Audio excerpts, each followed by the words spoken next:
A recent poll shows many Texans support the expansion of health care in our state, but that hasn't really been addressed in our legislature so far this session.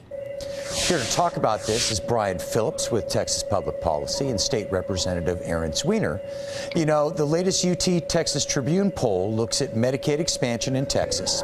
The poll says that 67% of Texans support Medicaid expansion in the state.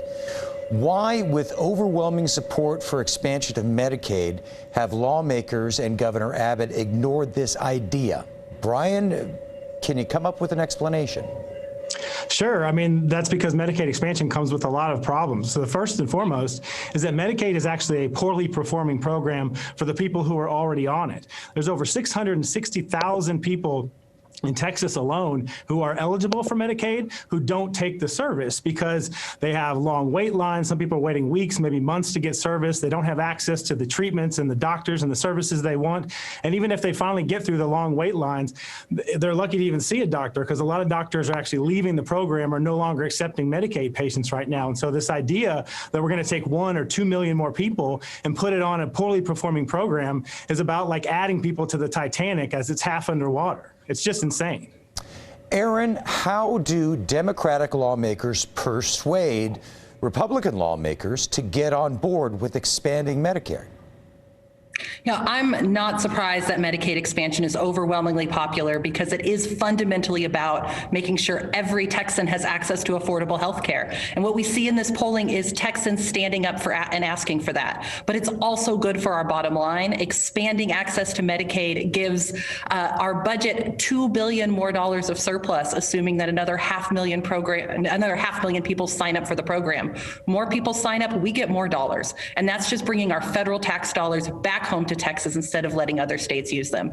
I think Republican lawmakers should be on board with reducing our budget here in Texas by supplanting it with federal money.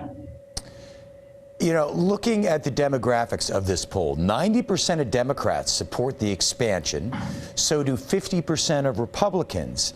So, Brian, with half of their constituents supporting this expansion, Republicans at least, you know, what do you think the tipping point would be for conservatives to start getting behind these efforts?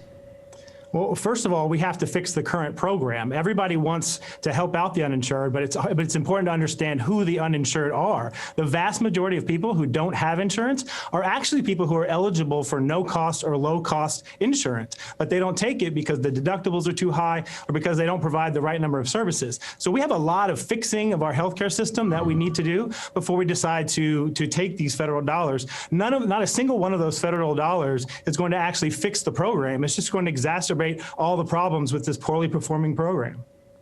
Aaron, do you think is there a path to a compromise with the other side on this?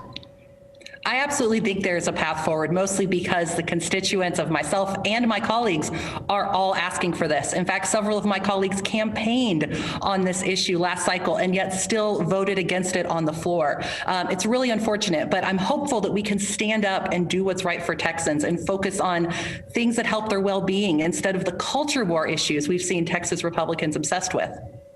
You know, finally, Brian, real quickly, what's the first step to solving this? Well, actually, the legislature did take steps to open up new opportunities for the uninsured, particularly the people who are in the coverage gap. They're not eligible for Medicaid, but they don't make enough to afford private insurance. There's new options, new bipartisan options opening up. That there was legislation that opened up options for joining the Farm Bureau Health Benefit Services or the Texas Mutual Insurance. Those were both bipartisan. It passed unanimously in the Senate, passed with 104 votes in the House. So if you're uninsured, the legislature did open new options for them, and they should look into those new opportunities. Okay, we are out of time. It's a continuing issue. Aaron, Brian, thank you both very much for talking with us. We appreciate it. Thank you.